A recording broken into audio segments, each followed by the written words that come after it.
عن ابی امامہ رضی اللہ تعالی عنہ ان رجلا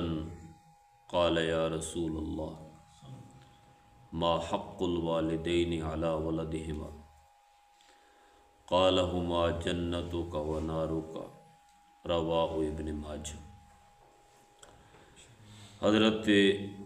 امامہ رضی اللہ تعالیٰ عنہ سے روایت ہے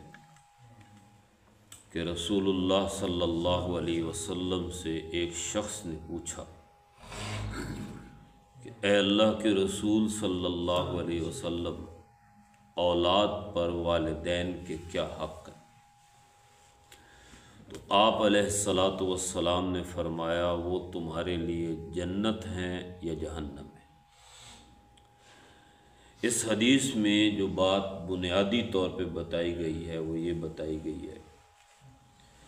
کہ والدین کے ساتھ اگر حسن سلوک کرو گے، والدین کے ساتھ خدمت کا معاملہ کرو گے، والدین کے سامنے اف تک نہیں کہو گے، ان کی عزت اور احترام کا خیال کرو گے، ان کے دل کو ٹھیس نہیں پہنچاؤ گے، کوئی تکلیف نہیں دو گے، تو وہ والدین تمہارے لیے جنت میں جانے کا سبب بن جائیں گے۔ لیکن اگر ذرا سی بھی تکلیف تمہارے والدین کو تمہاری وجہ سے ہوئی، یا والدین کو تم نے کوئی دکھ دیا، یا ان کی خدمت میں ایک کمی یا کوتاہی کی، تو وہی والدین تمہارے لیے جہنم کا ذریعہ بن جائیں گے۔ اس دنیا کی زندگی میں انسان کے ساتھ انسانوں میں سب سے زیادہ اگر کوئی محبت کرنے والا، شفقت کرنے والا، احسان کرنے والا، وفا کرنے والا ہے تو وہ ایک ماں ہے اور ایک باپ ہے۔ ماں باپ کے علاوہ کوئی بھی مخلص نہیں ہے۔ نہ اولاد مخلص ہوتی ہے، نہ بیوی مخلص ہوتی ہے، نہ رشتہ دار مخلص ہوتے ہیں، نہ اہل و عیال مخلص ہوتے ہیں۔ والدین وہ ہستی ہیں جو ہر حال میں اپنی اولاد کے ساتھ مخلص ہوتے ہیں۔ شوہر اگر بیوی کے ساتھ ناچاکی پیدا کر دے یا اولاد کے حق پورے نہ کرے تو وہ اولاد اس کے سامنے کھڑی ہو جاتی ہے، بیوی گھر چھوڑ کے چلی جاتی ہے، رشتہ دار منہ موڑ لیتے ہیں۔ لیکن والدین کے ساتھ اولاد جو بھی کرے، والدین ان کا ساتھ نہیں چھوڑتے، والدین ہمیشہ ان کو دعاؤں میں یاد رکھتے۔ اور پھر ایک باپ اور ایک ماں، ان کے تو اتنے احسانات ہیں کہ دنیا کا کوئی انسان بھی اتنے احسان نہیں کر سکتا۔ یعنی وہ ماں جس نے 9 مہینے تک پیٹ کے اندر رکھا ہے اور وہ ہر قدم سوچ کے اٹھاتی ہے، سنبھل کے اٹھاتی ہے کہ کہیں میرے پیٹ میں یہ جو بچہ ہے اس کو تکلیف نہ ہو، یہ ضائع نہ ہو جائے۔ وہ 9 مہینے اس کی زندگی اور موت کی کشمکش کے اندر گزرتی ہے۔ وہ اپنی مرضی سے کھا نہیں سکتی، اپنی مرضی سے پی نہیں سکتی، اس کی طبیعت میں ایک عجیب الجھن اور کیفیت ہوتی ہے، اور اس کو ایک ہی ٹینشن رہتی ہے کہ میرے پیٹ میں جو بچہ پل رہا ہے یہ باحفاظت رہے۔ اور پھر 9 مہینے جب گزر جاتے ہیں اور اس بچے کی پیدائش کا وقت آتا ہے، ڈلیوری کا وقت آتا ہے، تو یہ وہ وقت ہوتا ہے جہاں ایک طرف بچے کی جان اٹکی ہوئی ہے اور ایک طرف ماں کی جان اٹکی ہوئی ہے کہ اس لمحے کچھ بھی ہو سکتا ہے، لیکن وہ ماں اس وقت بھی سب سے زیادہ یہ تکلیف برداشت کرتی ہے۔ پھر 2 سال کی عمر تک اس بچے کو دودھ پلانا، اس بچے کا خیال کرنا،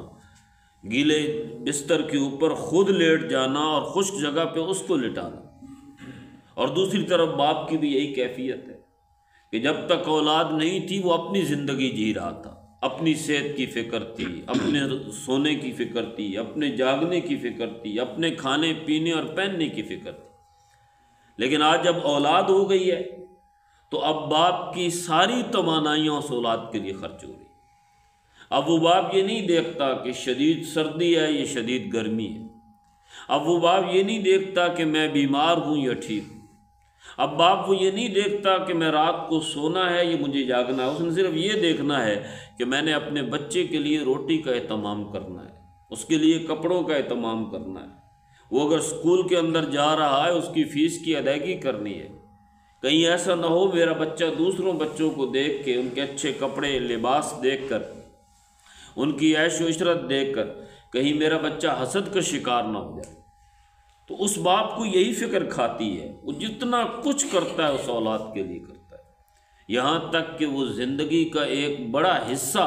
جب اپنی اولاد پہ لگا دیتا ہے اس کی صحت ڈاؤن ہو جاتی ہے۔ جب اولاد پہ سب کچھ انویسٹ کر دیتا ہے، اولاد کا پیدائش سے لے کے اس کی پڑھائی تک، اور پڑھائی سے لے کے اس کی نوکری یا کاروبار تک، اور کاروبار سے لے کے شادی تک، وہ والد اس کا سرپرست بن کے رہتا ہے۔ اب اتنے حق ادا کرنے کے بعد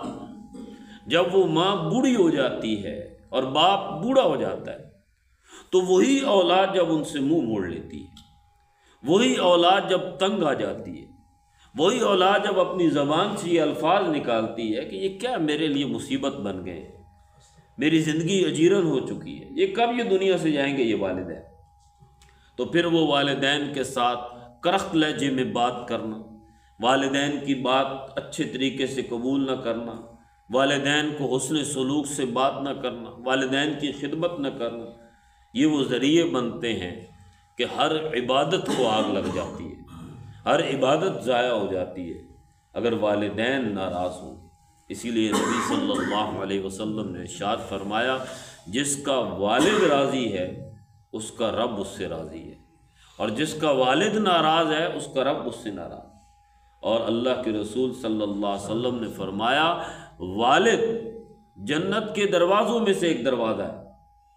اگر والد راضی ہوگا تو اس دروازے میں سے تم گزر سکو گے، اور اگر والد ناراض ہے تو جنت کے اس دروازے میں سے تم نہیں گزر سکتے۔ تم یہ مت سمجھو کہ تمہاری عبادتیں تمہارے پاس ہوں گی اور اس دروازے سے تمہیں لے کے داخل ہو جائیں گی، نہیں، اس کے لیے لازم ہے کہ اپنے والد کو ہمیشہ راضی رکھو۔ اللہ تعالی ہمیں والدین کا احترام اور خدمت کرنے کی توفیق عطا فرمائے۔